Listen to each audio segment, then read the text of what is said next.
नमस्कार, मैं हूं विवेक शर्मा। प्राइम डिबेट में डे एंड नाइट न्यूज के सभी दर्शकों का स्वागत है।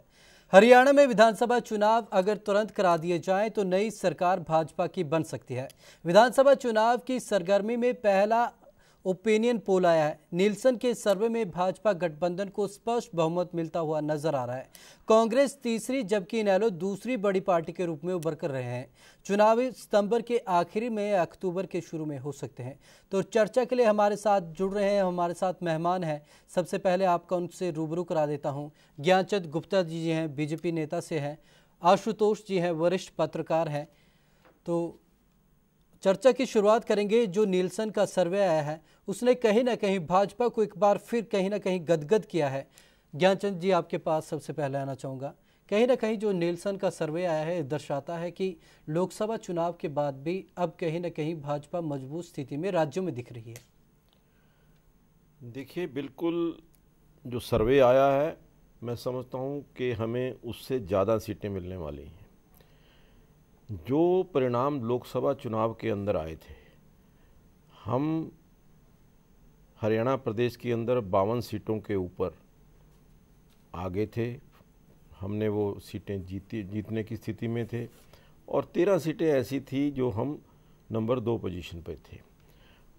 आज जो पिछले 2 महीने का नरेंद्र मोदी जी का कार्यकाल रहा है, जिस प्रकार से उन्होंने अपनी कार्यशैली को दिखाया है, उससे लोगों के अंदर नरेंद्र मोदी के प्रति विश्वास बढ़ा है। और उस बढ़े हुए विश्वास के कारण और जिस प्रकार से आज हमारे जो राष्ट्रीय अध्यक्ष हैं शाह जी, उन्होंने टेक ओवर किया है और उनकी जो परफॉर्मेंस उत्तर प्रदेश के अंदर रही है, इन दोनों की जोड़ी को देख करके ये लगता है कि हरियाणा के अंदर भी कोई करिश्मा होने वाला है और भारतीय जनता पार्टी निश्चित तौर पर सत्ता में आएगी। आज ये लोगों की आवाज़, जो सर्वे आया है, ये जनता से किया हुआ सर्वे है, लोगों का किया हुआ सर्वे है। और आज उसका कारण ये है कि लोग, जो हुड्डा का पिछले 10 साल का शासन है, उससे बहुत लोग दुखी हैं। आशुतोष जी, आप किस तरीके से देखते हैं जिस तरीके के यहाँ पर समीकरण बन रहे हैं? कहीं ना कहीं ये भाजपा को एक प्लस फैक्टर दिखा रहा है जबकि कांग्रेस को कहीं ना कहीं नुकसान दिखा रहा है। हाँ, वैसे तो रामविलास शर्मा जी जो इनके बीजेपी के प्रभारी हैं, इन्होंने भी कहा कि हमें 63 सीटें मिलेंगी, 63 सीट्स मिलेंगी। तो इनका आकलन जो हो रहा है वो इनके लोकसभा के परिणामों के आधार पर हो रहा है। जैसा कि गुप्ता जी ने भी कहा कि 52 सीट्स में इनको बढ़त मिली थी अगर हम असेंबली कॉन्स्टिट्यूंसी की बात देखें। पर जो आप सर्वे की बात करें ना विवेक जी, उसमें एक मैंने सारे देखे हैं, उसमें परफॉर्मेंस सेटिस्फैक्शन की बात है कि सरकार से आप कितना हद तक सरकार की परफॉर्मेंस से खुश हैं, नाराज हैं। तो उसमें मैं देख रहा हूं कि 7% लोगों ने कहा कि बहुत अच्छी परफॉर्मेंस रही है, 24% लोगों ने कहा कि अच्छी परफॉर्मेंस है, एवरेज परफॉर्मेंस 37%। जो लोग कहते हैं कि सरकार का जो परफॉर्मेंस है खराब रहा है वो 23% है और 9% कहते हैं बहुत खराब रहा है। इसका मतलब क्या, अगर परफॉर्मेंस मैटर करती है इलेक्शन में तो उस हिसाब से इतनी बुरी हालत तो नजर नहीं आ रही कांग्रेस की। जैसा कि ये बता रहे हैं कि कांग्रेस को ये कितनी सीटें दे रहे हैं, मेरे ख्याल में कितनी सीटें दे रहे हैं ये कांग्रेस को? 13 सीटें दे रहे हैं। तो इतनी खराब स्थिति तो नहीं आ रही है अगर परफॉर्मेंस मैटर करता है तो। एक्चुअली ये परसेप्शन बना है क्योंकि अभी कांग्रेस की हालत बहुत खराब हुई है 2 वजहों से।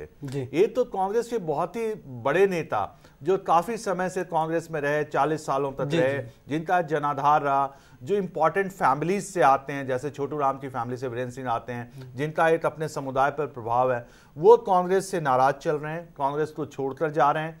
आपस में भीतर घात बहुत चल रही है। हुड्डा जी के खिलाफ बहुत दिनों से शिकायत रही है।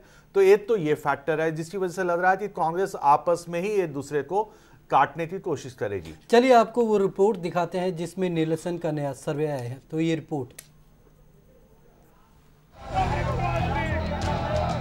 अगर बात करें विधानसभा चुनाव की सरगर्मियों से आए पहले ओपिनियन पोल की, तो कुल 90 में से 45 विधानसभा सीटों पर यह सर्वे 25 जुलाई से 2 अगस्त के बीच किया गया है। कुल 8,548 लोगों की राय इसमें जानी गई है। हालांकि मुख्यमंत्री के रूप में भूपेंद्र सिंह हुड्डा अब भी लोगों की पहली पसंद बने हुए हैं।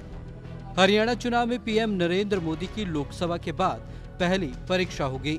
नीलसन सर्वे की माने तो बीजेपी को हरियाणा में कुल 40 सीटें मिल रही हैं। इसके सहायक दलों को 10 सीटें मिल रही हैं। अगर सर्वे सही साबित होता है तो मोदी इस परीक्षा में पास होते नजर आ रहे हैं। तो आइए जान लेते हैं हरियाणा में किसे कितनी सीटें मिलने का अनुमान है।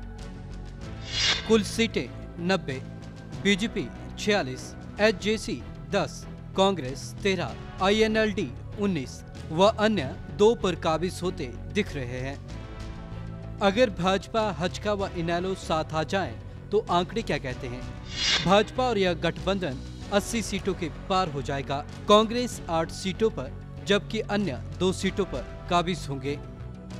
अगर भाजपा इनेलो का गठबंधन हो जाए तो भाजपा और गठबंधन को 75 सीटें, कांग्रेस को 10 सीटें, हजका को 3 व अन्य को 2 सीटें मिलने का अनुमान है।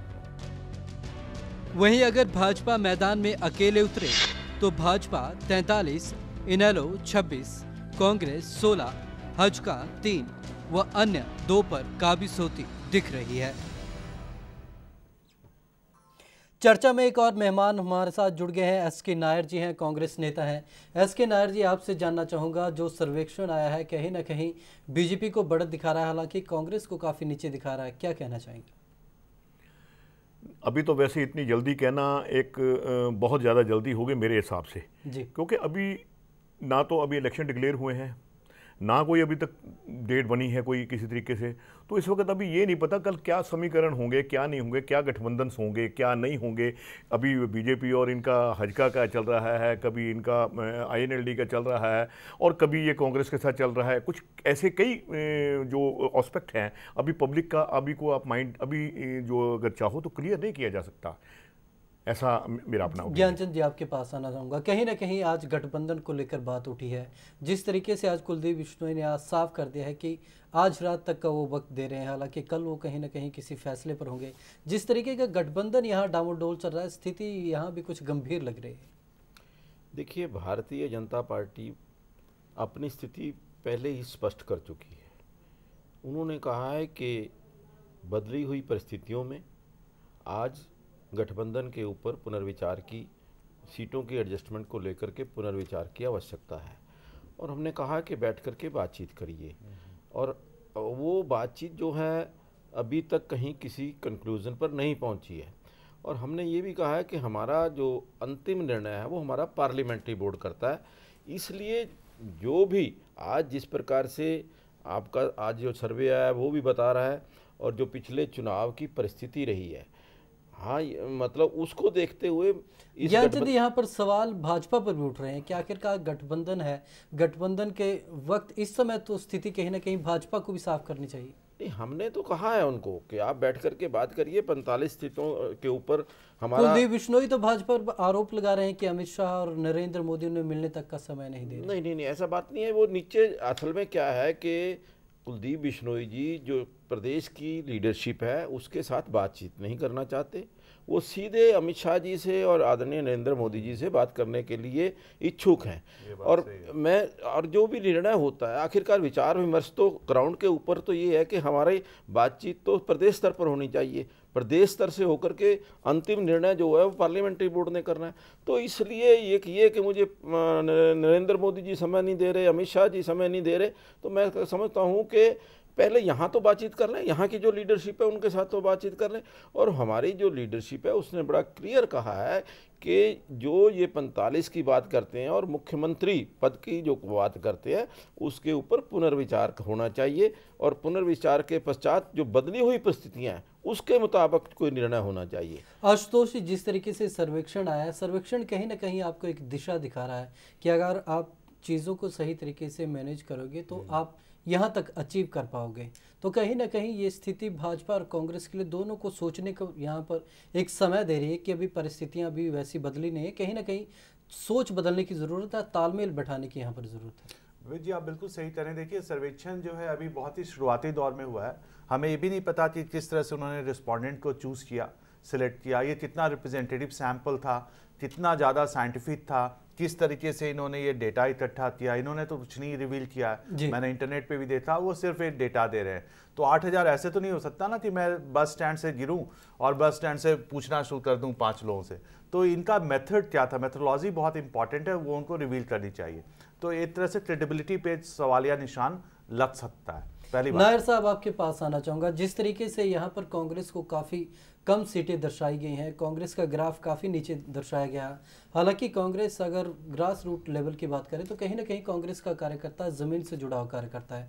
तो आपको लगता है कि कांग्रेस इससे बेहतर स्थिति में परफॉर्म करेगी? बिल्कुल 100% ये बात आपकी बिल्कुल ठीक है। और ये आने वाले समय के अंदर अब इस वक्त जो है वो पहले से और आज की स्थिति के अंदर ज़मीन आसमान का फ़र्क पड़ गया है। आगे मानते थे हम भी कि थोड़ा बहुत को हमारे जो कार्यकर्ता जो है वो थोड़े से डिसहार्टन हुए हैं, इसमें कोई शक वाली बात नहीं है। कुछ कमियां हैं उनको अपनी नज़र आई हैं, इसमें कोई बात नहीं है। लेकिन इस वक्त अब जो हमारी लीडरशिप है, उन्होंने लीडरशिप ने इस चीज़ को पूरा बाकायदा तौर पर गौर देना शुरू किया है।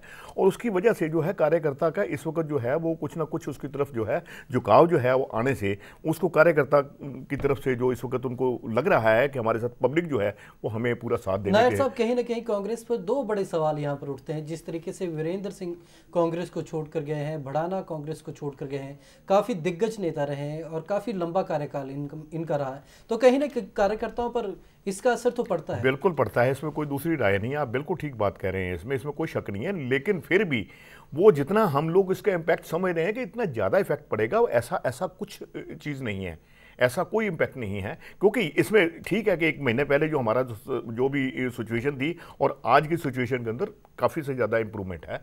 और इंप्रूवमेंट थोड़ी नहीं, बहुत ज़्यादा इंप्रूवमेंट है इस वक्त। अगर आप ये, वैसे मुझे नहीं पता ये किस तरह और कैसे किया गया है, ये इनका सर्वे कैसे है, इसके बारे में मैं कुछ नहीं कह सकता। लेकिन ये मैं आज दावे के साथ बात कर सकता हूँ कि इससे हमारे तो जो लीडरशिप है वो तो भूपेंद्र सिंह हुड्डा को दोबारा चीफ मिनिस्टर लाने की बात के ऊपर आ गए हैं।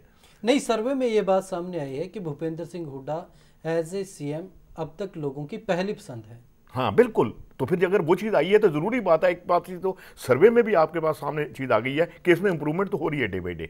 ज्ञानचंद गुप्ता जी, आपके पास आना चाहूँगा। कहीं ना कहीं परिस्थितियाँ ये दर्शा रही हैं, जिस तरीके से बीजेपी हज का गठबंधन लेकर हम चल रहे हैं, कहीं ना कहीं सर्वे में भी इसको रखा गया है। लेकिन अब कहीं ना कहीं परिस्थितियाँ इसके उलट दिख रही हैं। कहीं ना कहीं भाजपा के लिए जो तमाम परिस्थितियां अगर भाजपा ने ना संभाली तो भाजपा के लिए भी यहाँ पर खतरा हो सकता है। देखिए, भाजपा के लिए तो मैं समझता हूँ कि परिस्थितियाँ बहुत अनुकूल बनती जा रही हैं, और अगर कहीं प्रतिकूलता नज़र आती है तो वो कांग्रेस के अंदर नज़र आती है।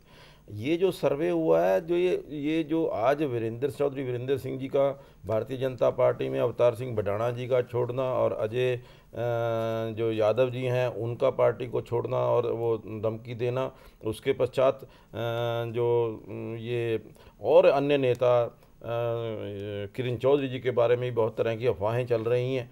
तो अब एक एक करके जो कांग्रेस के नेता हैं वो पार्टी छोड़ रहे हैं, और ये जो सर्वे हुआ है ये उसको छोड़ करके है, पहले का सर्वे हुआ है। अगर आज की परिस्थिति आप देखें तो मैं समझता हूँ कि भारतीय जनता पार्टी अपनी जिस प्रकार से ताकत बढ़ा रही है, जिस प्रकार से आदरणीय नरेंद्र मोदी जी की रैली 19 तारीख को हम जींद में करने जा रहे हैं, 14 तारीख को श्री अमित शाह जी महेंद्रगढ़ के अंदर आ रहे हैं, और जो हमारा आगे कार्यक्रम आ रहे हैं उसके मुताबिक लोगों के अंदर हमारे लिए एक सॉफ्ट कॉर्नर है। लोग हमें वोट देना चाहते हैं, लेकिन अब जब हमारे कार्यक्रम आएंगे तो हमारे साथ और जो लोग हैं वो ज़मीनी स्तर पर जुड़ेंगे। और मुझे लगता है कि जो मैंने पहले कहा कि परिणाम जो होंगे बड़े आश्चर्यचकित करने वाले होंगे, और लगभग 65 सीटों के करीब हमें मिलनी चाहिए, मेरा ऐसा अनुमान। आशुतोष जी, आपके पास आना चाहूँगा। जिस तरीके से ज्ञानचंद गुप्ता जी कह रहे हैं कि कहीं ना कहीं भाजपा मजबूत स्थिति में है,